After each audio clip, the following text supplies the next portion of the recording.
नमस्कार, शेतकऱ्यांसाठी आजच्या ठळक बातम्यांमध्ये आपलं मनापासून स्वागत। पिकांच्या पेरणीत झाली 8% वाढ। उन्हाळी हंगामामध्ये कडधान्ये आणि तेलबियांची जलद पेरणी। 4000 फुटांवरून पाणी आणून दुष्काळी गावात फुलवली मिरचीची शेती। नागफळ येथील आदिवासी तरुणाच्या जिद्दीचे पंचक्रोशीत कौतुक।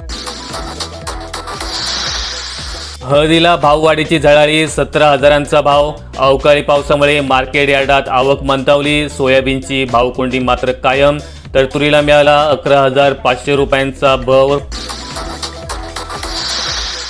कारल्यातून मिळवला मधुर फायदा। दौंड तालुक्यातील ईश्वर वाघ आणि महेंद्र वाघ या दोन बंधूंची पारगाव येथील शेतीतील नाविन्यपूर्ण उपक्रमातून कारले या पिकात भरघोस उत्पन्न मिळवले। बाजारात टोमॅटोचे दर घसरले, वाहतुकीचा खर्चही निघेना।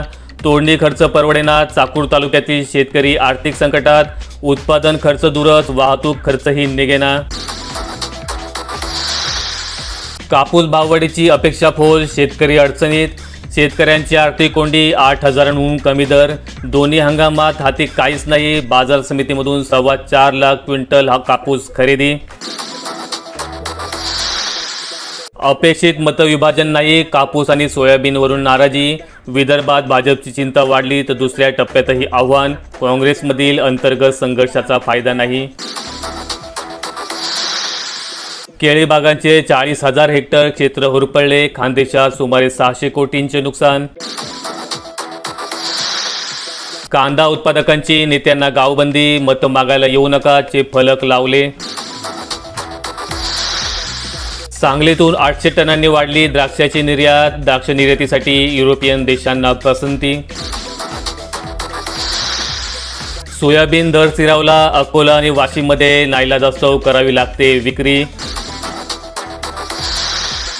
मानोरी परिसरात उन्हाळ कांदा साठवणुकीवर भर, शेतकरी अडचणीत।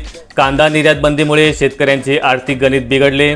वणी उपबाजारात 1500 ट्रॅक्टर कांद्यांची आवक, तर वाढत्या तापमानाचा साठवणुकीला फटका बसण्याची शक्यता। अशा दररोजच्या महत्त्वाच्या ठळक बातम्यांसाठी चॅनेलला सबस्क्राईब करा। धन्यवाद।